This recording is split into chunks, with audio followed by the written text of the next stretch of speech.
നമസ്കാരം.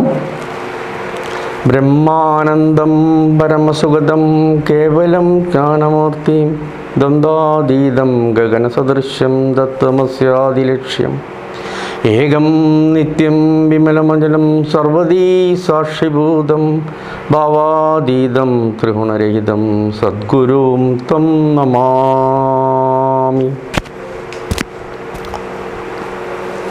ഇന്ന് STV സംസ്കൃതി പ്രോഗ്രാമിൽ അതിഥിയായി വന്നിട്ടുള്ളത് എല്ലാവരും സ്നേഹിക്കുന്ന, എല്ലാവരും ആദരിക്കുന്ന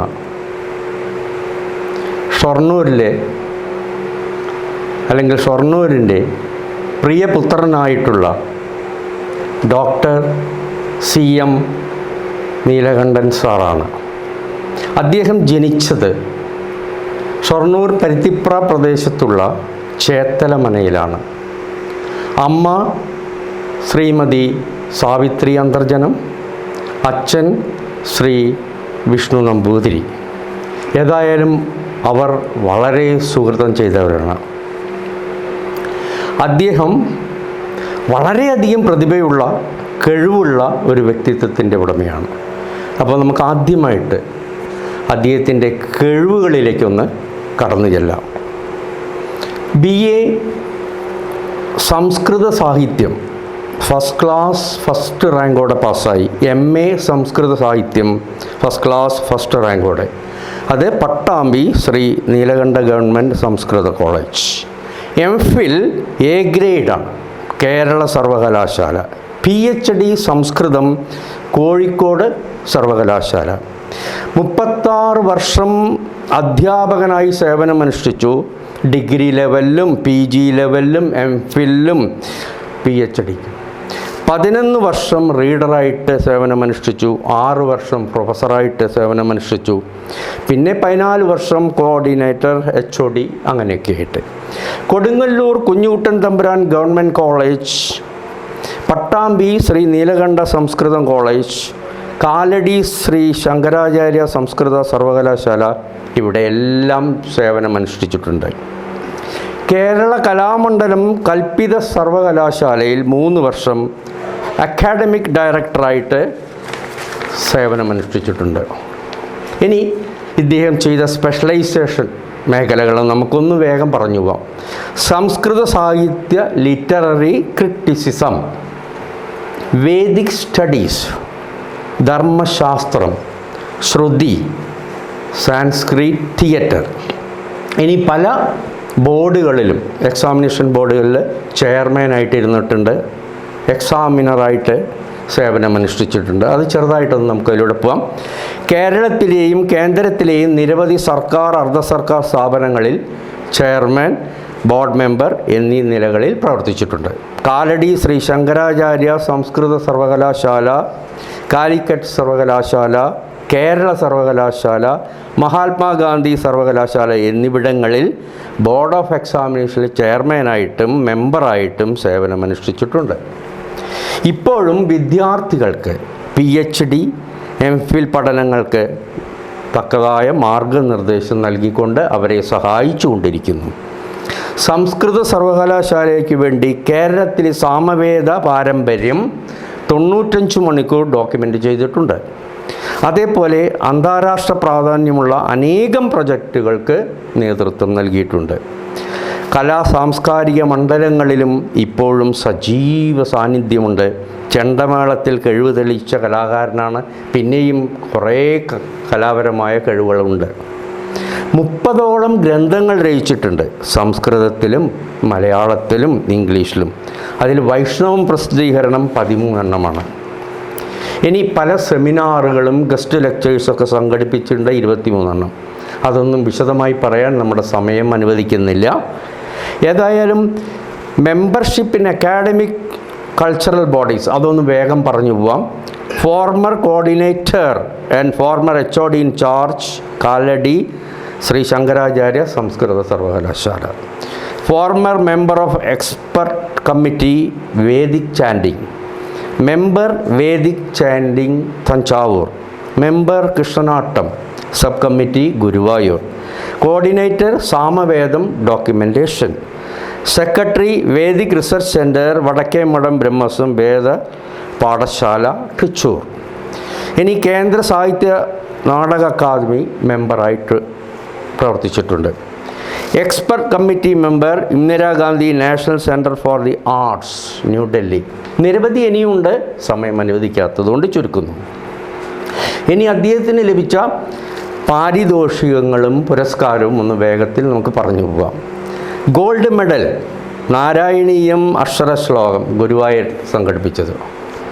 APP Namboothiri award, Sahodaran Ayyappan literary award, Vedasree award, Vagaspathi പുരസ്കാരം, Kerala Sahitya academy endowment award, Vedamishra award, Vedaprasadam award, Poonthottam Sankaranarayanan Namboothiri award, Malabar award, Vedaratna award, VK Narayana Bhattathiri award. ഇനിയുമുണ്ട്, സമയം ഞാൻ പറഞ്ഞില്ലേ. അതുകൊണ്ട് ഇത്രയും അധികം കഴിവുള്ളൊരു വ്യക്തിയാണ് ഇന്ന് നമ്മുടെ മുമ്പിലിരിക്കുന്നത്, അതിഥിയായിട്ടിരിക്കുന്നത്. അദ്ദേഹത്തെ എല്ലാവിധ ബഹുമാനത്തോടുകൂടി STVയുടെ സംസ്കൃതി ചാനലിലേക്ക് വളരെ വിനയത്തോടുകൂടി സ്വാഗതം ചെയ്യുന്നു. നമസ്കാരം. നമസ്കാരം. തമ്മിൽ പരിചയമുണ്ടെങ്കിലും ഇത്ര അധികം കഴിവുള്ള പ്രതിഭാശാലിയാണെന്ന് സാറേ ഇപ്പോഴാണ്.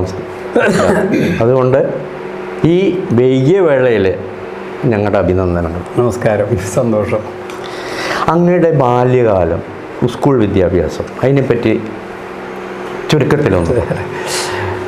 ഞാൻ ഇപ്പോൾ പരുത്തിപ്ര ഗവൺമെൻറ് UP സ്കൂള്, അത് മുമ്പേ മുനിസിപ്പൽ UP സ്കൂള്, അതിൻ്റെ മുമ്പേ പഞ്ചായത്ത് UP സ്കൂള്, അതിലാണ് 7 വരെ പഠിച്ചത്. അവിടെ ഒരു വാർഡനെക്കുറിച്ച് ഒരു പത്മനാഭമേനോൻ്റെ മാനേജ്മെൻറ്റിലുള്ള സ്കൂളായിരുന്നു. അത് പിന്നീട് അന്ന് മാനേജ്മെൻറ്റിന് അത് കൊണ്ടു നടക്കാൻ പറ്റാതെ ഷൊർണൂർ പഞ്ചായത്തിൻ്റെ ആദ്യത്തെ പ്രസിഡന്റ് PP കൃഷ്ണൻ 58 അത് ഏറ്റെടുത്തു. 58 ഏറ്റെടുത്ത സമയത്താണ് ഞാൻ അവിടെ 1ാം ക്ലാസ്സിൽ ചേർന്നത്. 7ാം ക്ലാസ് വരെ അവിടെ പഠിച്ചു. പിന്നെ അത് ആദ്യത്തെ മുനിസിപ്പൽ ചെയർമാൻ PP കൃഷ്ണനാണ്. അപ്പോൾ അത് മുനിസിപ്പൽ UP സ്കൂളായി. ഇപ്പോൾ അത് ഗവൺമെൻറ് UP സ്കൂൾ. അവിടുന്ന് പിന്നെ ഷൊർണൂർ സ്കൂൾ KVR, അന്ന് KV രാമൻ നായർ ഉണ്ടായിരുന്നു മാനേജർ. അന്ന് ദ ഹൈസ്കൂൾ ഷൊർണൂർ. അദ്ദേഹം മരിച്ചപ്പോഴാണ് KVR. അന്ന് 10 വരെ പഠിച്ചു. അതിന് ശേഷം ഉണ്ടായ ഏറ്റവും വലിയൊരു ഇതെന്താ വെച്ചാൽ, അന്ന് അച്ഛന് ഞങ്ങൾ 5 മക്കളാണ്.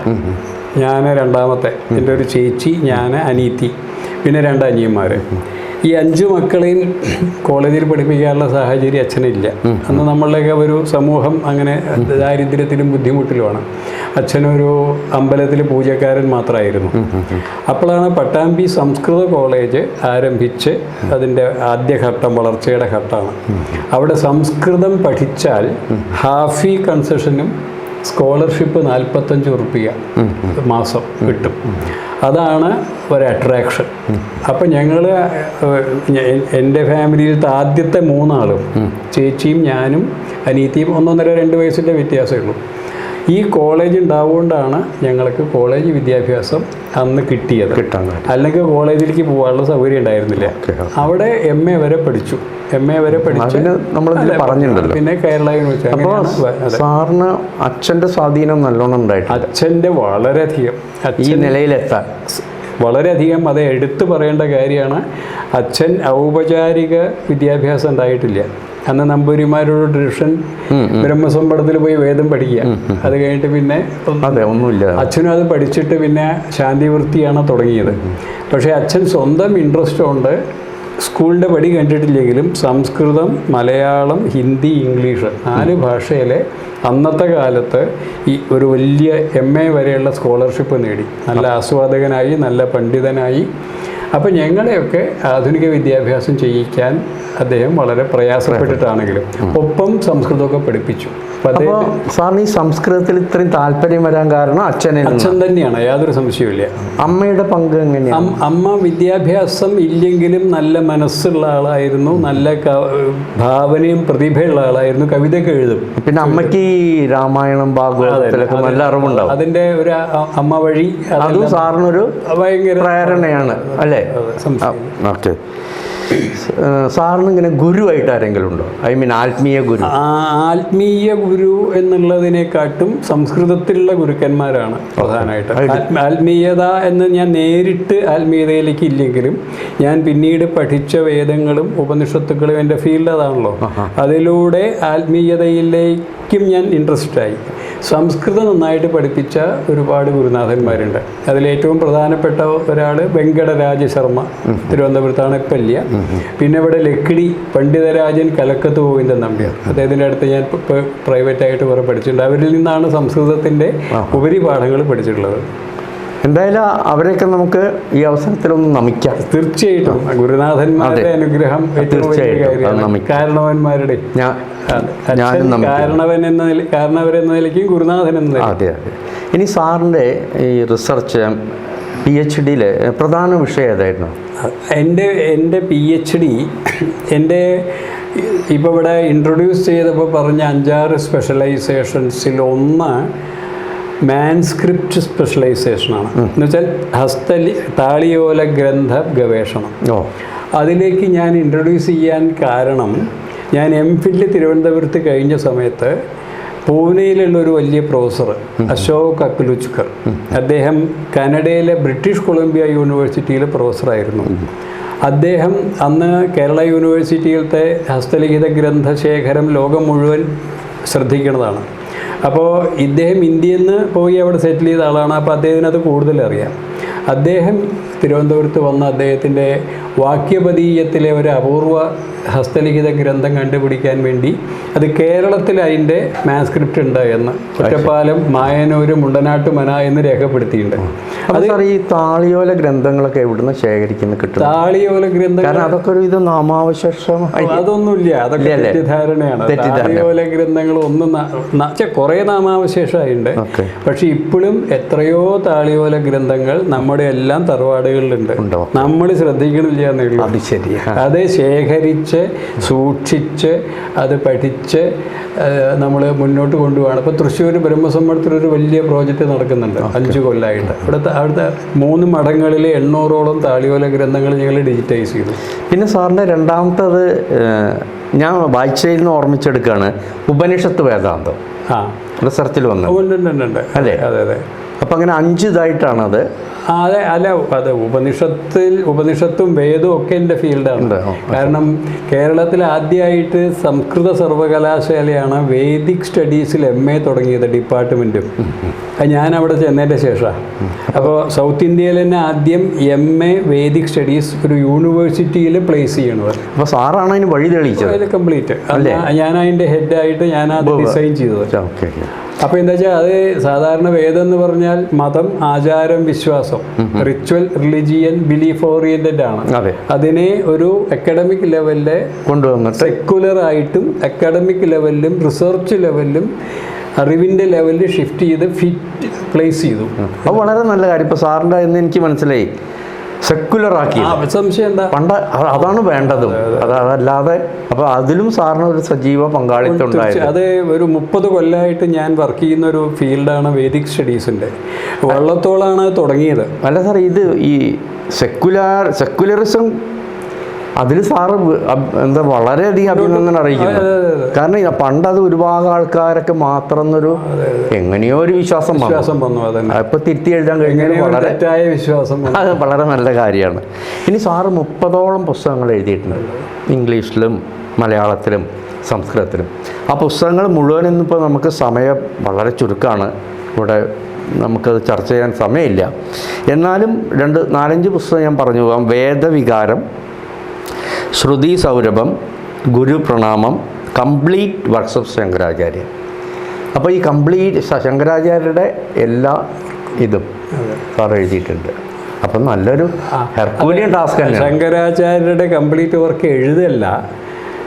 ഞാൻ കാലടിയിൽ ശങ്കര യൂണിവേഴ്സിറ്റി ആണല്ലോ, അതെ അതെ, അവിടെ വേദിക് സ്റ്റഡീസ് ആണല്ലോ. അവിടെ എൻ്റെ 12 റിട്ടയർ ചെയ്തതിൻ്റെ ശേഷം അന്നത്തെ vice chancellor doctor Prasad complete works of Shankaracharya ഒന്ന് എഡിറ്റ് ചെയ്യാൻ പറഞ്ഞിട്ട് എന്നെ ഏൽപ്പിച്ചു. അത് എഡിറ്റ് ചെയ്യാന്ന് പറഞ്ഞാൽ ശങ്കരാചാര്യരുടെ 130ഓളം ഗ്രന്ഥങ്ങളുണ്ട്. 1 പ്രസ്ഥാനത്രയ ഭാഷ്യം, അത് കഴിഞ്ഞാൽ പ്രകരണ ഗ്രന്ഥങ്ങൾ, സ്തോത്രങ്ങൾ. ഇത് ഒരു 100 കൊല്ലം മുമ്പേ തഞ്ചാവൂരിൽ നിന്ന് വാണിവിലാസം പ്രസ്സുകാരെ 20 വോള്യമായിട്ട് ഡെമ്മി 180 പ്രസിദ്ധീകരിച്ചതിൻ്റെ ശേഷം അതിനൊരു പ്രസിദ്ധീകരണം വന്നിട്ടില്ല.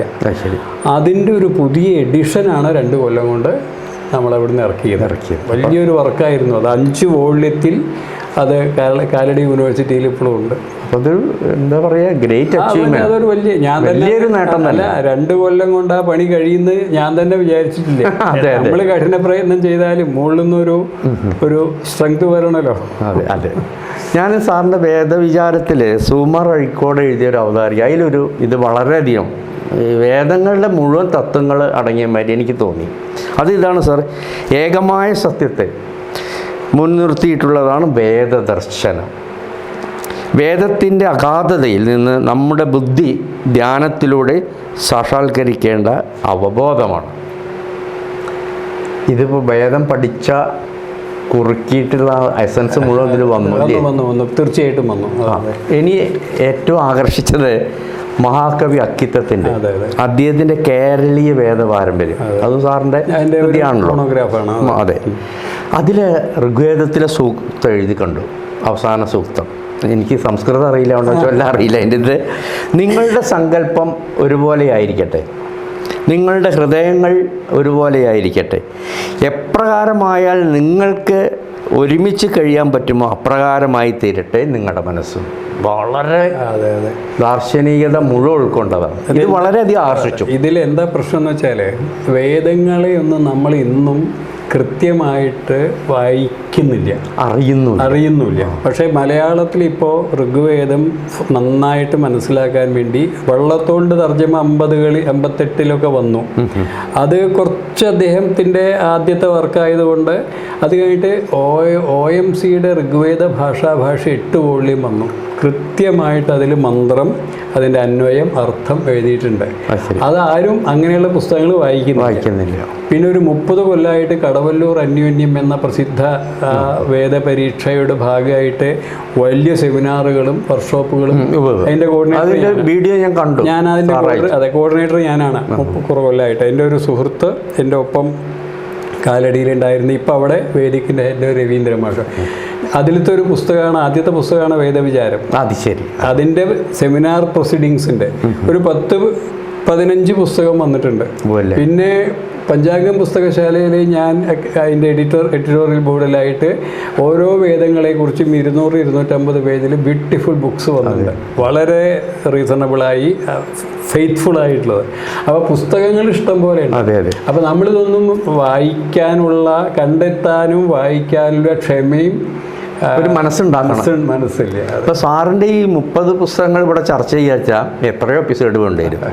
അതുകൊണ്ട് അത് വേണ്ട, നമുക്കത് അതേമാതിരി ഇപ്പോൾ സാറ് എഴുതിയിട്ടുള്ള നാരായണീയം പഠന അനുസന്ധാന അനുഭവങ്ങൾ, പിന്നെ നാരായണീയം സൗന്ദര്യ ദർശനം. സാർ ഈ നാരായണീയത്തിലെ സൗന്ദര്യ ദർശനം നമുക്ക് സമയം അധികമില്ലാത്തതുകൊണ്ട് സാർ ഒരു വാചകത്തിലോ 2 വാചകത്തിലോ പറ്റുമോ? അത് നാരായണീയം എന്ന് പറഞ്ഞാൽ അത് ഒരേ സമയത്ത് അതൊരു സ്തോത്രകാവ്യവുമാണ്, അതുപോലെ മനോഹരമായൊരു ശാസ്ത്രകാവ്യമാണ്, പിന്നെ ഒരു പോയട്രി വർക്കുമാണ്. അപ്പം അതിൽ ഈ ഭക്തി എന്നുള്ള രസം അതാണ് പ്രധാനം. അതാണ് സൗന്ദര്യം തന്നെ. സൗന്ദര്യം, അതെ. അതൊരു ഭക്തി രസം എന്ന് പറയുന്നത് ഇതിലൂടെ ആവിഷ്കരിക്കപ്പെടുന്നു. അത് ആ പുസ്തകത്തിൽ ഭംഗിയായിട്ട് അവതരിപ്പിച്ചിട്ടുണ്ട്. ഇനി സാറിൻ്റെ modern dimension of Vedic studies, importance of Vedic studies in the modern time. ഇത് സാറ് പറയുന്നത് modern dimension of Vedic studies, ആ പരമ്പരാഗതമായിട്ട് അതിൻ്റെ ഇത് ക്വാളിറ്റി നിലനിർത്തിക്കൊണ്ട് തന്നെ ഇതാണ്. അതെല്ലാവരും ഒന്ന് വായിക്കാൻ ശ്രമിക്കണം എന്നാണ്. വളരെ നമ്മളെ വേദത്തിലേക്ക് നമ്മളെ നയിക്കുന്നത്. രണ്ടാമത്തത് സാറിൻ്റെ ഇത് രണ്ടാമത്തല്ല, ഇപ്പോൾ ഇത് പറയണതിൽ രണ്ടാമത്തെ സാൻസ്ക്രിറ്റ് ആൻഡ് ഇൻഡോളജിക്കൽ സ്റ്റഡീസ്. അപ്പോൾ ഇൻഡോളജി എന്ന് പറഞ്ഞാൽ സാറേ ഈ പരിതസ്ഥിതി അല്ലേ? എന്താ? ഇൻഡോളജി അല്ല, പരിതസ്ഥിതി എക്കോളജിയാണ്. എക്കോളജി, പരിതസ്ഥിതി എക്കോളജിയാണ്. ഇൻഡോളജി എന്ന് വെച്ചാൽ ഇന്ത്യൻ വിജ്ഞാനത്തെക്കുറിച്ചുള്ള പഠനങ്ങൾ മുഴുവനും കൂട്ടി ഒന്നിച്ചു പറയുന്ന വേർഡാണ്, സമന്വയിച്ചിട്ട് ഒന്നിച്ച് അതിനെ പറയുന്നതാണ്.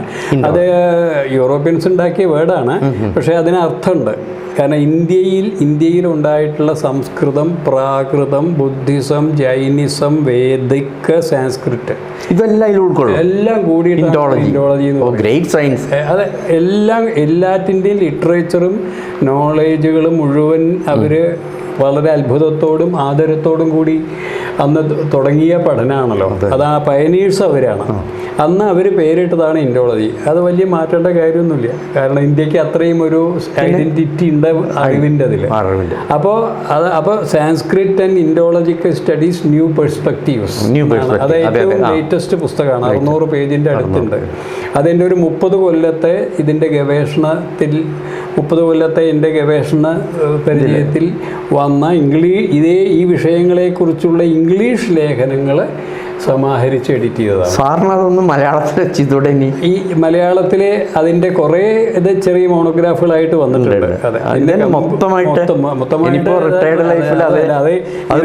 ഇരുന്ന് പണിയെടുക്കണം, പലർക്കും ഉപകാരപ്രദം എന്നാണ് എനിക്ക് തോന്നുന്നത്. 2 തരത്തിൽ ചെയ്യാം. നല്ലൊരു ട്രാൻസ്ലേറ്റ് ചെയ്യാൻ പറ്റുന്ന ഒരാളൊക്കെ ഏറ്റെടുത്ത് ചെയ്യാം, അത് ചെയ്യാം. അതായിരിക്കും കൂടുതൽ. കാരണം എൻ്റെ വർക്ക് ഇങ്ങനെ വേറെ പല രീതിയിലും ചെയ്യേണ്ടി വരും. അതെ. പിന്നെ സാറേ ഇതിപ്പോൾ കടവല്ലൂർ അന്യോന്യം എന്താണത്? ഒന്ന് കടവല്ലൂർ അന്യോന്യം എന്നുള്ളത് വളരെ സവിശേഷമായ ഒരു സംഭവമാണ്, യുണീക്ക്. എന്ന് വെച്ചാൽ കടവല്ലൂർ ശ്രീരാമസ്വാമി ക്ഷേത്രം എന്ന് പറയുന്നത് തൃശ്ശൂരിൻ്റെയും മലപ്പുറം ജില്ലയുടെയും ബോർഡറാണ് ഈ കുന്നംകുളത്ത കടവല്ലൂർ. അപ്പോൾ തൃശ്ശൂരാണ് ഋഗ്വേദ പാഠശാല ഏറ്റവും പ്രാചീനായിട്ടുള്ളത്, തൃശ്ശൂർ ബ്രഹ്മസം മഠം. പിന്നെ അവിടെ ഭരണസമിതി അംഗമാണ്, അവിടുത്തെ വേദിക് റിസർച്ച് സെന്റർ ചെയർമാനുമാണ്. കുറേ കാലം സെക്രട്ടറി ആയിരുന്നു, ഇപ്പോൾ ചെയർമാൻ. ഇതുപോലെ മലപ്പുറം ജില്ലയിലെ തവനൂര് തിരുനാവായ അവിടെയുണ്ട് ഒരു ഋഗ്വേദ പാഠശാല. അപ്പോൾ ഈ 2 പാഠശാല ഉണ്ടായപ്പോൾ ഇതിലത്തെ മെമ്പേഴ്സ് കൊല്ലത്തിലൊരിക്കൽ ഈ കടവല്ലൂർ ശ്രീരാമസ്വാമി ക്ഷേത്രത്തിൽ മീറ്റ് ചെയ്യും. അതൊരു കോമൺ പ്ലേസ് എന്ന നിലയ്ക്ക്. എന്നിട്ട് ഈ ഋഗ്വേദം 8 അഷ്ടകമായിട്ടാണ് അതിൻ്റെ വിഭജനം. പിന്നെ 10 മണ്ഡലമുണ്ട്, 2 വിഭജനം. അപ്പോൾ ഈ 8 അഷ്ടകത്തിൽ 8 ദിവസം ഈ 2 ഗ്രൂപ്പും ചേർന്ന് ഇതിലത്തെ ഹൈ ലെവൽസ് ഓഫ് ചാൻഡിങ്ങിൽ മത്സരം ഏർപ്പെടുത്തും.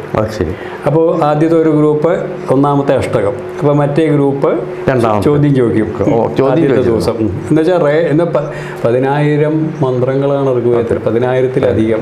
ഈ 10,000-ത്തിലധികം മന്ത്രങ്ങൾ ബൈഹാർട്ടാണ്. മാത്രമല്ല, വെറും ബൈഹാർട്ടല്ല, സ്വരത്തോടു കൂടി, ഉദാത്ത അനുദാത്ത സ്വരിത സ്വരത്തോടു കൂടി. അത് പറഞ്ഞപ്പോഴാണ് സാറ് അതിനെ പറ്റിയിട്ടുള്ള ഞാൻ വീഡിയോയിൽ കണ്ടത് തന്നെയാണോ? ഇപ്പോൾ ഒരാൾ ഷൊർണൂരിൽ നിന്ന് പുറപ്പെട്ട് തിരുവനന്തപുരത്ത് അറിയില്ല ഈ മുദ്രകളെ. അതാ ഞാൻ പറയുന്നത്, യുണീക്ക് പാരമ്പര്യങ്ങളാണ് കേരളത്തിലെ. അപ്പോൾ ഈ 10,000-ത്തിലോളം മന്ത്രങ്ങൾ ഉദാത്താനുദാത്ത സ്വരിതത്തോടു കൂടി ചൊല്ലണം. അതും മാത്രമല്ല, അതിൽ 8 തരത്തിലുള്ള ആലാപന രീതികളുണ്ട്, ഹയർ ലെവൽ. ജട, മാല, ശിഖ, രേഖ, ധ്വജം, ദണ്ഡ് എന്നൊക്കെ. അത് മുഴുവനും ഈ പഠിച്ചു ചെല്ലണം. അപ്പോൾ ഹൈ പവർ ഓഫ് മെമ്മറി വേണം, നമ്മൾക്ക് ഉണ്ടാവുകയാണ് ചെറിയ കുട്ടിക്കാലത്ത് ഇത് പഠിക്കാൻ തുടങ്ങുമ്പോൾ. അതിൻ്റെ കൂടെ പ്രത്യേകമായ ഒന്നാണ് ഇത് മുദ്രയിലൂടെ. ഇത് കേരളത്തിൻ്റെ മാത്രം, ഈ ഋഗ്വേദത്തിന് മുദ്ര റെസിറ്റേഷൻ എന്നുള്ളത് കേരളത്തിൽ മാത്രമുള്ളതാണ്. ഞാൻ ആ വീഡിയോ കണ്ടു, വളരെ അത്ഭുതമാണ്. അതാ ഞാൻ പറഞ്ഞത്. അത് 10,000 മന്ത്രം മുദ്ര അറിയുന്ന 2 സ്കോളേഴ്സ് ആണെങ്കിൽ ഋഗ്വേദത്തിൻ്റെ ഉച്ചരിക്കാതെ അങ്ങോട്ടും ഇങ്ങോട്ടും മുദ്രയിലൂടെ തന്നെ കമ്മ്യൂണിക്കേഷൻ. അതെ. അപ്പോൾ ഇനി സാർ ഈ വേദം എന്ന് പറഞ്ഞപ്പോൾ നമുക്കൊക്കെ അറിവ് എന്നുള്ള അർത്ഥം എന്ന് പറഞ്ഞാൽ ഏതൊന്നും അറിഞ്ഞാൽ പിന്നെ ഒന്നും അറിയണ്ട, ആ ഒരു അറിവാണല്ലോ. അപ്പോൾ ഈ വേദങ്ങളെ സാറ് 3 കാണ്ടായിട്ട് തിരിച്ചിട്ടുണ്ടോ? 3 കാണ്ടല്ല, 3 വേദങ്ങൾ. അല്ല, ഋഗ്വേദം, യജുർ അതല്ല ചോദിക്കണത്. എന്താ ചോദിക്കണത്? കർമ്മകാന്ഡം, ഉപാസനാകാന്ഡം, ജ്ഞാനകാന്ഡം. ഓക്കെ. അപ്പം നമുക്ക് ഈ കാലഘട്ടത്തിൽ വേണ്ടത് ശരിക്കും എല്ലാം വേണം, പക്ഷേ കൂടുതൽ വേണ്ടത് ജ്ഞാനകാന്ഡമല്ലേ? അതിലല്ലേ ഇപ്പോൾ ഉപനിഷത്തിൻ്റെ കർമ്മകാന്ഡം അല്ലേ? തീർച്ചയായിട്ടും. അതെ. അപ്പോൾ നമ്മളൊരു ജീവബ്രഹ്മൈക്യം, ഈശ്വരനായിട്ട് ഒന്നാവാൻ ഉള്ള എല്ലാ ഇതും അധികം ഉപനിഷത്തിലാണല്ലോ. ഇനി ഞാൻ വേറൊരു ചോദ്യത്തിലേക്ക് കിടക്കുന്നത്, ഇപ്പം നമുക്ക് അതിസുന്ദരമായ ഗംഭീരമായിട്ടുള്ള ഉപനിഷത്തുകൾ ധാരാളമുണ്ട്. അതിൽ എല്ലാറ്റിലും ഉണ്ട്. ഇപ്പോൾ ഈശാവാസ്യ ഉപനിഷത്തിൽ അതിൽ എല്ലാറ്റിലും ഉള്ളത് ഈശ്വര ചൈതന്യമാണ്. അതിലല്ലാതെ ഇവിടെ ഒന്നുമില്ല.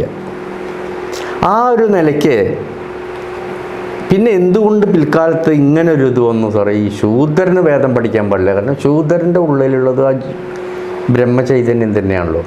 അപ്പം എൻ്റെ അഭിപ്രായം, ഈ വേദത്തെ പോലും അവർ എന്ത് ചെയ്തു? കീഴ്പോട്ട് വലിച്ച് താത്തി എന്ന് തന്നെ പറയണം. കാരണം അവരുടെ അധികാരത്തിനും സ്വാർത്ഥ ലാഭത്തിനും ചില കുബുദ്ധികൾ എഴുതി ചേർത്തതാണെന്ന് എൻ്റെ പക്ഷം. സാറെന്ത് പറഞ്ഞു? അത് മറ്റേ ഈ പഞ്ചമന്മാര് എന്ന് പറഞ്ഞിട്ട് ഒരു എന്താ പറയുക, ജാതിന്നോ ഒരു ഗ്രൂപ്പ്. ഇപ്പോൾ ബ്രാഹ്മണൻ, ക്ഷത്രിയൻ, വൈശ്യൻ, ശൂദ്രൻ. ഇത് നമുക്ക് നമ്മുടെ സൊസൈറ്റിയിൽ നമ്മളാ കാലത്ത് ശങ്കരാചാര്യ 8-ാം നൂറ്റാണ്ടാണ്, ആ കാലത്തൊക്കെ ഉണ്ട്. ഇതിൽ തന്നെ ബ്രാഹ്മണർക്കേ വേദം പഠിക്കാൻ പാടുള്ളൂ. ബ്രാഹ്മണർക്ക് എല്ലാവർക്കും ഇല്ല. ബ്രാഹ്മണരിൽ തന്നെ വേദം അധികാരമുള്ളവരും ഇല്ലാത്തവരും. അങ്ങനെയുണ്ട്. ബ്രാഹ്മണരിൽ തന്നെ വേദം പഠിക്കാൻ അധികാരമുള്ളവരും ഇല്ലാത്തവരും ഉണ്ട്. യാഗം ചെയ്യാൻ അധികാരമുള്ളവരും ഇല്ലാത്തവരും ഉണ്ട്. ബ്രാഹ്മണരിൽ, നമ്പൂരിമാരിൽ തന്നെ, ഇപ്പോൾ കേരളത്തിലെ നമ്പൂരിമാരെടുക്കുക. അപ്പോൾ അത്രയും ഇത് റെസ്ട്രിക്റ്റഡായി വേദം എന്ന് പറയുന്നത്. അപ്പോൾ പിന്നെ ചാതുർവർണ്ണത്തിൽ ത്രൈവർണികർക്ക് ഇല്ല. ക്ഷത്രിയനില്ല, വൈശ്യനില്ല, ശൂദ്രനില്ല. പിന്നെയുള്ള ഒരു വലിയൊരു പ്രശ്ന ആ കാലത്ത് വന്നത്, ഇതിന് ശേഷമുള്ള ഇപ്പം മഹാഭാരതത്തിലൊക്കെ നിഷാദ് എന്നൊക്കെ പറഞ്ഞിട്ട് ഇന്നത്തെ കാലത്തെ നമ്മളെ പാർശ്വവൽക്കരിക്കപ്പെട്ട സമൂഹം. ഈ സമൂഹത്തിന് അപ്പോൾ വേദം നല്ല വിദ്യാഭ്യാസമില്ല, സ്ത്രീകൾക്കും ഇല്ല. സ്ത്രീകളും പഠിക്കരുതെന്ന് പറഞ്ഞു. അത് ആദ്യഘട്ടത്തിൽ സ്ത്രീകളുണ്ടായിരുന്നു, ഗാർഗി, മൈത്രേയി. അത് 10-15 പേരേ ഉള്ളൂ. 10-15 പേരേ ഉള്ളൂ. എൻ്റെ ഒരു ലേഖനം ഉണ്ട് അതില്, ഫീമെയിൽ. അപ്പം എന്താ വെച്ചാൽ ഈ സ്മൃതിയുടെ കാലഘട്ടം വന്നപ്പോഴേക്കും സ്ത്രീകൾക്കും പോയി. സ്ത്രീകൾക്ക് വിദ്യാഭ്യാസം ഇല്ല, സ്ത്രീകൾക്ക് സ്വത്തവകാശം ഇല്ല, സ്ത്രീകൾക്ക് സ്വാതന്ത്ര്യം ഇല്ല. കഴിഞ്ഞില്ലേ? അപ്പോൾ ഈ ഒരു ഹയർ എന്നും പോരാ, ഹയസ്റ്റ് ശ്രേണിയിൽ മാത്രം വേദം ഒതുക്കപ്പെട്ടു. അത് ഒറിജിനലി വേദത്തിൽ അതൊന്നുമില്ല. അതാണ് ഞാൻ പറഞ്ഞത്, ആരും വായിക്കണില്ല. അതെന്താ വെച്ചാൽ അതെല്ലാ കാലത്തും ഹെജുമണി, ആധിപത്യം, ജാതിപരമായും വർണ്ണപരമായും സ്വത്തുപരമായും ഉള്ള ആധിപത്യം ഉണ്ടാക്കാനുള്ള ഹെജിമണി, സുപ്പീരിയോറിറ്റി, അതിനെല്ലാവർക്കും എല്ലാ കാലത്തും വാസനയുണ്ട്. അത് ഓരോ സമയത്തും ഓരോ തരത്തിൽ അത് പ്രവർത്തിക്കും. അങ്ങനെ പ്രവർത്തിച്ചിട്ടാണ് ഇതെന്ത് വന്നത്, ഈ തരത്തിലായത്. അപ്പോൾ എന്താ വെച്ചാൽ വേദം ത്രൈവർണി ബ്രാഹ്മണരിൽ തന്നെ എല്ലാവർക്കും പാടില്ല, മറ്റു ത്രൈവർണികന്മാർക്ക് പാടില്ല.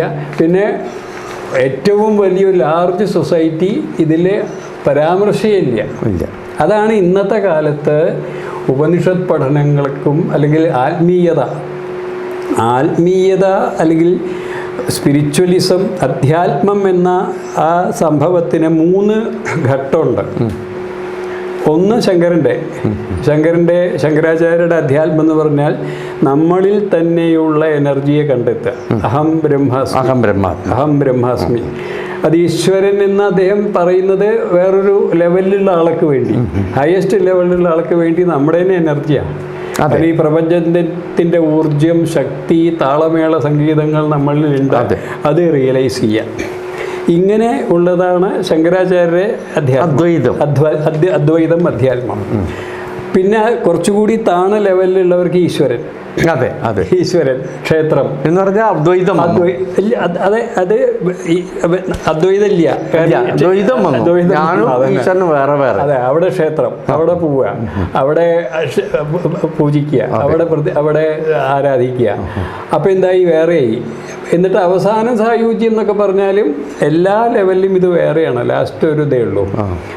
ഇതും കഴിഞ്ഞിട്ട്, ഇത് 2 ലെവലും കഴിഞ്ഞിട്ട് ശരിക്കും പറഞ്ഞാൽ നിയോ വേദാന്തം എന്നാണ് അതിന് പറയുക. എന്താ നിയോ, നവ്യവേദാന്തം, നവവേദാന്തം അഥവാ പ്രാക്ടിക്കൽ വേദാന്തം, പ്രാഗ്മാറ്റിക് വേദാന്തം. ഇത് വന്നത് 17-ാം നൂറ്റാണ്ട് 18-ാം നൂറ്റാണ്ടിലാണ്. അത് വിവേകാനന്ദനാണ് അതിൻ്റെ ഉദ്ഘാടനം. ഓക്കെ. വിവേകാനന്ദൻ എന്ത് ചെയ്തു? സ്പിരിച്വലിസത്തെ സാമൂഹ്യ നവോത്ഥാനത്തിനും സാമൂഹ്യ പരിവർത്തനത്തിനും സെക്കുലറായിട്ട് ജാതി സമൂഹത്തെ മുഴുവൻ കാണാനും ക്ലേശമനുഭവിക്കുന്നവരും ദാരിദ്ര്യമനുഭവിക്കുന്നവരും ബുദ്ധിമുട്ടുന്നവരും ഒക്കെ ആയിട്ടുള്ള ആളുകളെ ഉയർത്തിക്കൊണ്ടുവരാനും വേദാന്തത്തെ ഉപയോഗിച്ചു. അതാണ് വേദാന്തത്തിൻ്റെ 3ാമത്തെ മുഖം, ലേറ്റസ്റ്റ് മുഖം, ഏറ്റവും പ്രയോജനകരമായ മുഖം. അവിടെയാണ് നമ്മൾ വേദാന്തത്തെ ശരിക്കും പ്ലേസ് ചെയ്തത്. അതെ, അവിടെയാണ് വേണ്ടത്. അപ്പം ഇതേവര് അതുകൊണ്ടല്ലേ സാർ ഈ വേദാന്തം മനുഷ്യ ജീവിതത്തിൽ അകന്നു പോയത്? അതെ, അതന്നെയാണ്. ഇപ്പോൾ സ്വാമി വിവേകാനന്ദൻ വന്ന് അതിനെ റിവൈവ് ചെയ്തു. പ്ലസ് അദ്ദേഹം ഇതന്നെ അമേരിക്കയിൽ നീണ്ട 4 വർഷം പലരെയും രക്ഷിച്ചു. അപ്പോൾ ഇപ്പോൾ ഈ പറഞ്ഞ വിഷയത്തിൽ തന്നെ ഇപ്പോൾ ഈ ചാതുർവർണ്ണ അതിൽ ശ്രീകൃഷ്ണ ഭഗവത്ഗീതയിൽ വ്യക്തമായി പറയുന്നുണ്ടല്ലോ, അത് കർമ്മത്തിൻ്റെ അടിസ്ഥാനത്തിലാണ്. കർമ്മത്തിൻ്റെ അടിസ്ഥാനത്തിന് സാറിന് അറിയാം ശ്ലോകം, കർമ്മത്തിൻ്റെ, നോട്ട് കാസ്റ്റ്. പിന്നെയും നേരത്തെ സാറ് പറഞ്ഞ വേർഡിങ്സ് എന്താ, അടിമയൊക്കെ എക്സ്പ്ലോയിറ്റ് ചെയ്യുന്ന, മറ്റേ 5-ാം അതാണോ പറയണത്? പഞ്ചമ. അതെ. അപ്പോൾ ആ രീതിയിൽ അന്ന് കുറച്ച് പേരൊക്കെ അപ്പോഴും സ്വാർത്ഥതയും അധികാരമോഹം കൊണ്ട് അവരത് ഈ രീതിയിലാക്കി, ജാതി രൂപത്തിലാക്കി അടിച്ചമർത്തി. അതല്ലേ ശരിക്കും സത്യം? ശരിക്കും പറഞ്ഞാൽ ജാതി എന്നുള്ളത് creation of the human being. അതിപ്പോൾ യേശുദാസിൻ്റെ ഒരു പ്രസിദ്ധമായ ദൈവം മനുഷ്യനെ സൃഷ്ടിച്ചു, മനുഷ്യൻ വളരെ ശരിയാണ്, വെരി ഫിലോസഫിക്കൽ, 200% ശരി. അദ്ദേഹത്തിൻ്റെ ആ ഒരു ഇതിങ്ങനെ ഇടയ്ക്ക് കാണുമ്പോൾ നമ്മളിങ്ങനെ അത്ഭുതകരമായിട്ട് അതിലിങ്ങനെ അത്ഭുതം ലയിച്ചു പോകും. കാരണം ദീസ് ആർ ഓൾ ക്രിയേഷൻസ്. അത് വളരെ കൃത്യമാണ്. ആത്യന്തികമായിട്ട് മഹാഭാരതത്തിൽ പറയുന്നുണ്ട്, മാനുഷാത് നാസ്തി അന്യത് കിഞ്ചിത്. എല്ലാം ഈ ഭൂമിയിൽ മനുഷ്യൻ സെൻറ്റേർഡ് ആവണം. അധ്യാത്മവും മനുഷ്യൻ സെൻറ്റേർഡ് ആവണം. മനുഷ്യനെ വിട്ടിട്ട് ഒരു അധ്യാത്മമില്ല, ഒരു അറിവുമില്ല, ഒരു നോളേജും ഇല്ല, ഒരു ചിന്തയും ഉണ്ടാവാൻ പാടില്ല. സോ ഇപ്പോൾ ഈശ്വരൻ എന്നൊക്കെ പറഞ്ഞു കഴിഞ്ഞാൽ, ഈശ്വരൻ എന്നൊക്കെ പറഞ്ഞാൽ നമ്മുടെ ക്രിയേഷൻ അല്ലേ? അതെ, ഈശ്വരൻ എന്നുള്ളത് ഭയങ്കര ക്രിയേഷനാണല്ലോ. ഇപ്പോൾ ശങ്കരാചാര്യർ തന്നെ എൻ്റെ ആ കംപ്ലീറ്റ് വർക്സിലും എൻ്റെ അതിലൊക്കെ ഉണ്ട് സബര്യാഹൃദയം എന്ന് പറഞ്ഞിട്ട് അദ്ദേഹത്തിൻ്റെ ഒരു പുസ്തകമുണ്ട്. അതെന്താ? അത് സബര്യ എന്ന് വെച്ചാൽ പൂജ. സബര്യ എന്ന വാക്കിൻ്റെ അർത്ഥം പൂജയുടെ ഹൃദയം, അതിൻ്റെ തത്വം. അതിൽ അദ്ദേഹം പറയുന്നത് എന്താണെന്ന് വെച്ചാൽ, നമ്മളിപ്പോൾ സാധാരണ പൂജയ്ക്ക് വിഗ്രഹം, അതുപോലെ ധൂപദീപ ജലഗന്ധം ഒക്കെ വേണം.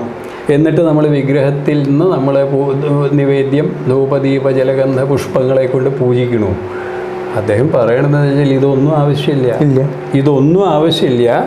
നമ്മൾ എവിടെ ഇരുന്ന് ഈശ്വരനെ സങ്കല്പിക്കുന്നുവോ അവിടെ ഈശ്വരൻ വരും.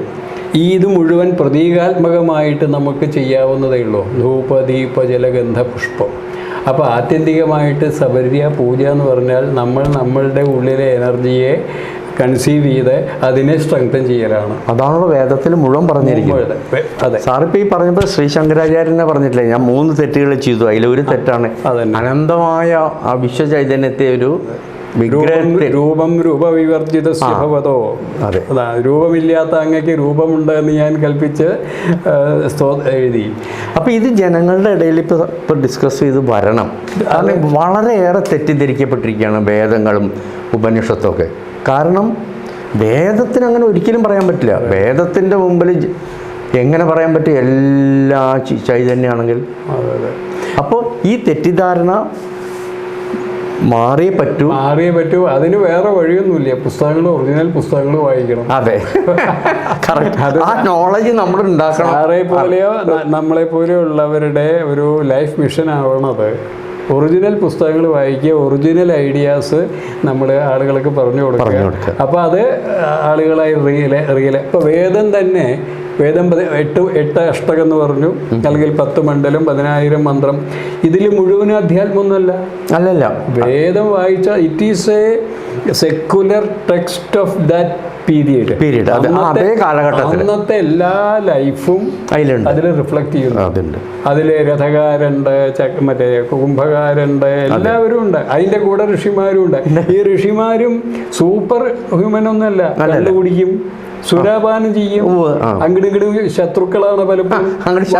വസിഷ്ഠനും വിശ്വാമിത്രനും ഒക്കെ കൂടി ഭയങ്കര വഴക്ക്. ഇതൊക്കെ വേദമന്ത്രങ്ങളുണ്ട്. അതിന്റെ കൂടെയാണ് നമ്മൾ പറഞ്ഞത്, അതിന്റെ അവസാനത്തെ സംഗച്ഛത്വം, സംവദത്വം, നമ്മള് എല്ലാം ഒന്ന്. അതെ, അപ്പൊ സാർ ഒന്നുകൂടി പറയൂ സംസ്കൃതത്തിൽ. അതെ, എല്ലാം ഒന്നെന്നുള്ളത്. അത് അവസാനത്തെ 7 മന്ത്രങ്ങളുള്ള അവസാനത്തെ സൂക്തമാണ് ഋഗ്വേദത്തിലെ. അതിന് സംവാദ സൂക്തം എന്നും പറയും, സമാന സൂക്തം എന്നും പറയും. 2 പേരുണ്ട്. സംവാദ സൂക്തം എന്ന് വെച്ചാൽ എല്ലാം ഒന്നാണെന്ന് സംവദിക്കുന്ന. അത് ശരി. നമ്മൾ സംവദിക്കുക പറഞ്ഞാൽ ഇപ്പൊ ഞാനും അങ്ങയുടെയും കൂടി ഹൃദയം സംവദിക്കും. ഈക്വലായിട്ട് ഒരേപോലെ നമ്മൾ ഹൃദയം പങ്കിടും.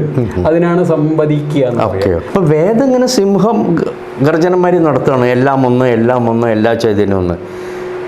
പിന്നെ എങ്ങനെയാണ് സാർ ഈ ശൂദ്രനും സ്ത്രീകൾക്കും വേദം പഠിക്കാൻ പാടില്ല എന്ന് പറയുന്നത്? അത് ഇമ്പോസ് ചെയ്തതാണെന്ന്. അതാണ് തന്നെയാണ് അത്. പിന്നീട് അത് നമ്മൾ സമൂഹത്തിലേക്ക് ശബരിമല പ്രശ്നം നമ്മൾ കറന്റ് ഡിസ്കസ് ചെയ്യുന്നതാണ്.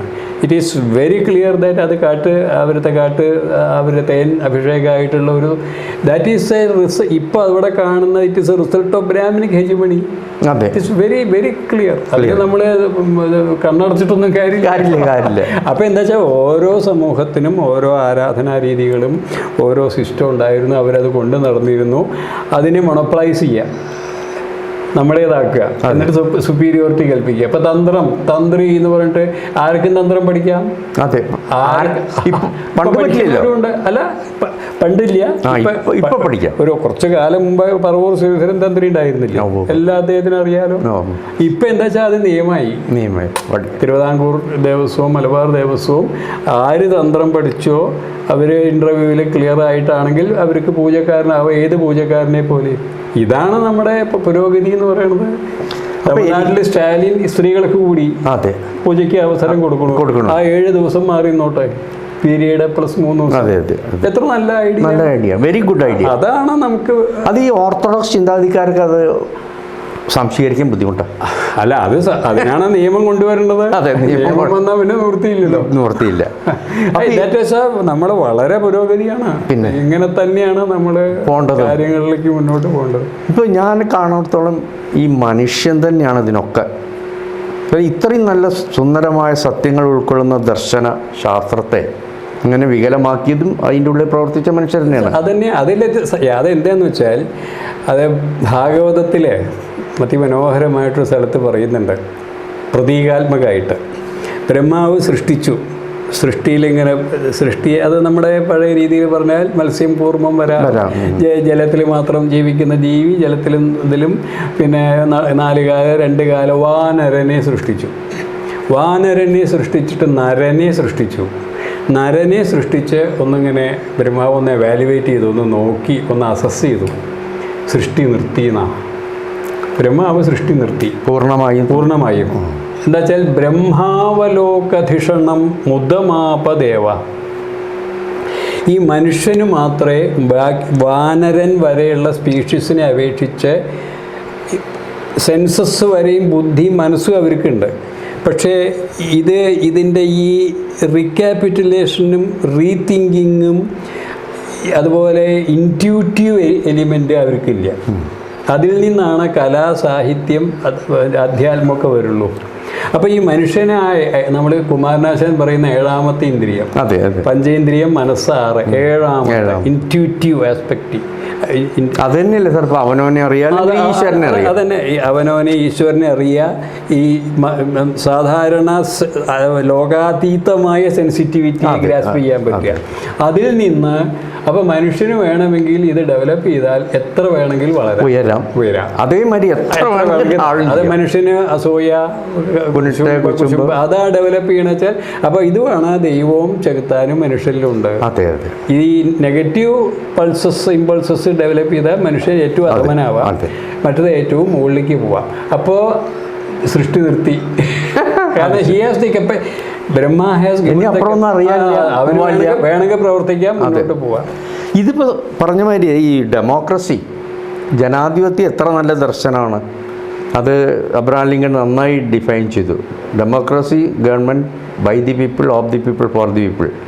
ഇന്നിപ്പോൾ സാർ അങ്ങനെ നടക്കുന്നത് അല്ല. അത് ഇതുപോലെ തന്നെ അതൊരു മിസ് ഇന്റർപ്രറ്റ് ചെയ്യാണ്, മിസ് ഹാൻഡിൽ ചെയ്യാണ്. ഇപ്പം നമ്മൾ ഡെമോക്രസി കുറ്റം പറഞ്ഞിട്ട് കാര്യമില്ല. അല്ല, അധ്യാത്മത്തെ കുറ്റം പറഞ്ഞിട്ട് കാര്യം, അധ്യാത്മത്തെ കുറ്റം പറയരുത്, വേദങ്ങളെ കുറ്റം പറയരുത്. ഒന്ന് നമ്മളെ പോലെ പറ്റണ രീതിയിൽ അതിൻ്റെ റിയൽ പെർസ്പെക്റ്റീവ് എടുത്ത് നമ്മൾ അത് വളരെ നല്ല ക്ഷമയോടുകൂടി, നല്ല സ്കില്ലോടുകൂടി അത് പെർപ്പഗേറ്റ് ചെയ്യുക, ഡിസെമിനേറ്റ് ചെയ്യുക. അതാണ് നമുക്ക് ചെയ്യാനുള്ളൂ. അതാണ് വിവേകാനന്ദൻ ചെയ്തത്, അതാണ് ചട്ടമ്പി സ്വാമികൾ ചെയ്തത്, അതാണ് അഗവാനന്ദൻ ചെയ്തത്, അതാണ് രംഗനാഥാനന്ദൻ ചെയ്തത്. അത് നമ്മളും ചെയ്യാൻ പറ്റും. ഇപ്പോൾ ഇത് കുറച്ച് നമുക്ക് ഈ പാഠശാലകളിൽ ഇൻട്രൊഡ്യൂസ് ചെയ്തൂടെ, വിദ്യാലയങ്ങളിൽ? അല്ല, അത് വിദ്യാലയങ്ങളിൽ ചെയ്യാം. പക്ഷേ അതിനെ ഇപ്പോഴത്തെ വിദ്യാലയങ്ങളിലെ പ്രശ്നം എന്താ വെച്ചാൽ അവരുടെ ഹെവി സിലബസും അതിൻ്റെ ഇടയ്ക്ക് ഈ സാധനം എവിടെ ഫിറ്റ് ചെയ്യും. ഞാൻ ഈ കരിക്കുലത്തിലൊക്കെ ഉള്ളതാണ്, എല്ലാ കരിക്കുലം കമ്മിറ്റിയിലും. അപ്പോൾ 3 ഭാഷ പഠിക്കണോ, 4 ഭാഷ പഠിക്കണോ, സയൻസ് പഠിക്കണോ, ആധുനിക വിഷയങ്ങൾ പഠിക്കാതെ പറ്റില്ല.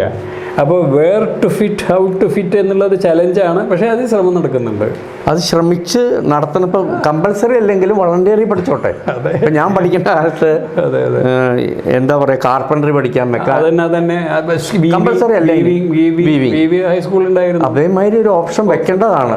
കാരണം ഒരു ബോധം വരണം കുട്ടികൾക്കും യങ്സ്റ്റേഴ്സിനും. എന്താണ് നമ്മുടെ ട്രഡിഷൻ, എന്താണ് അതിൻ്റെ കാതലായ അംശം എന്നുള്ളത്.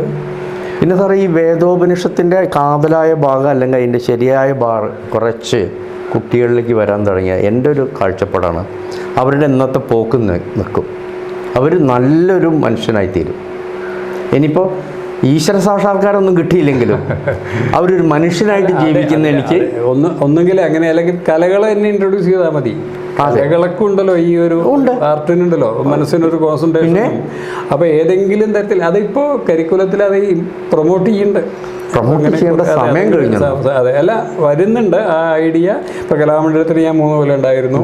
കലാമണ്ഡലത്തിൽ അവിടുന്ന് ഉണ്ടാകുന്ന വലിയൊരു എന്താ വെച്ചാൽ 2 തരത്തിലാണ് കലകളെ ഇൻട്രൊഡ്യൂസ് ചെയ്യണം. അപ്പോൾ അവിടുത്തെ കലാകാരന്മാർക്ക് ജോലിയാവും, കുട്ടികൾക്ക് ഈ ഫാക്കൽറ്റിയിലെ ഒരു ഇതുണ്ടാവും. അതുപോലെ വേദോ അല്ലെങ്കിൽ അതുപോലെയുള്ള കാര്യങ്ങൾ ഒരു ചെറിയ പാഠമെങ്കിലും നല്ലൊരു സംസ്കാരമുള്ള ജനറേഷൻ കിട്ടും നമുക്ക്, സംശയമൊന്നുമില്ല. കാരണം ഈ പഴയതൊക്കെ അതിനെ തെറ്റിദ്ധരിപ്പിച്ച് നശിപ്പിക്കുക. ഇങ്ങനെയുള്ളതേ അവരറിയണുള്ളൂ, അറിയണില്ല. പലരും കേൾക്കുകയാണെന്നൊരു ഒരു വേദിയാണെങ്കിലും അത്രയും ഇതുകൊണ്ട് പറയണം, ആ പഴയ മൂല്യങ്ങളെയും പഴയ സംസ്കാരത്തെയും ആ ദർശനങ്ങളെയൊക്കെ കുറച്ച് കുബുദ്ധികളും അതേമാതിരി ഈ എന്താ പറയുക അധികാരമോഹികളും പണ്ട് ചെയ്തത് ഈ വേദോപനിഷത്തുകളെ ഞാൻ പച്ച മലയാളത്തിൽ പറയാണ് വ്യഭിചരിക്കുക. അതിൽ കുറഞ്ഞൊരു വാക്ക് അവരെ പറയാനില്ല. അതുകൊണ്ട് ഇന്നത്തെ തലമുറ അതിനെ തെറ്റിദ്ധരിച്ച് ആകെ കഷ്ടപ്പെടുകയാണ്. അവരെ നേർവഴിക്ക് കൊണ്ടുവരാൻ കുറച്ചൊക്കെ അധ്വാനിച്ചിട്ടുണ്ട് സാറ്, കുറച്ചല്ല, സാറിൻ്റെ ജീവിതം മുഴുവൻ. നമ്മളൊക്കെ ഫോളോ ചെയ്യുന്നത് വിവേകാനന്ദനെ പോലെയുള്ള ആളുകൾ തന്നെയാണ്. അതെ, അതിനെ വിവേകാനന്ദനെ കുറിച്ച് പറയുന്നത് എന്താണെന്ന് വെച്ചാൽ വലിയൊരു സ്കോളർ അദ്ദേഹത്തെ വിലയിരുത്തുന്നത് the heart of Buddha and intellect of Shankara. അപ്പോൾ ഈ ഹാർട്ട് ഓഫ് ബുദ്ധ എന്ന് പറഞ്ഞാൽ ബുദ്ധൻ ഇത് ആദ്യം കാണിച്ചിട്ടുണ്ട്. കൊട്ടാരത്തിലെ സുഖസൗകര്യങ്ങൾ ഉപേക്ഷിച്ച് ചേരികളിൽ പോയി താമസിച്ച് സാധാരണക്കാരുടെ ക്ലേശവും ദാരിദ്ര്യവും ദുഃഖവും കണ്ട് അവരുടെ ഒപ്പം ജീവിച്ച് അതില്ലാതാക്കാൻ വേണ്ടിയിട്ടുള്ള ഈ പ്രാഗ്മാറ്റിക് ഫിലോസഫി ആദ്യം ഇൻട്രൊഡ്യൂസ് ചെയ്ത് ബുദ്ധനാണ്. അതെ. അപ്പോൾ ഇത് രണ്ടും കൂടിയാണ് വിവേകാനന്ദൻ്റെ വർക്ക്. ആ പാത്താണ് നമ്മൾ സ്വീകരിക്കുന്നത്, അതിനെ കാലത്തിനനുസരിച്ച്.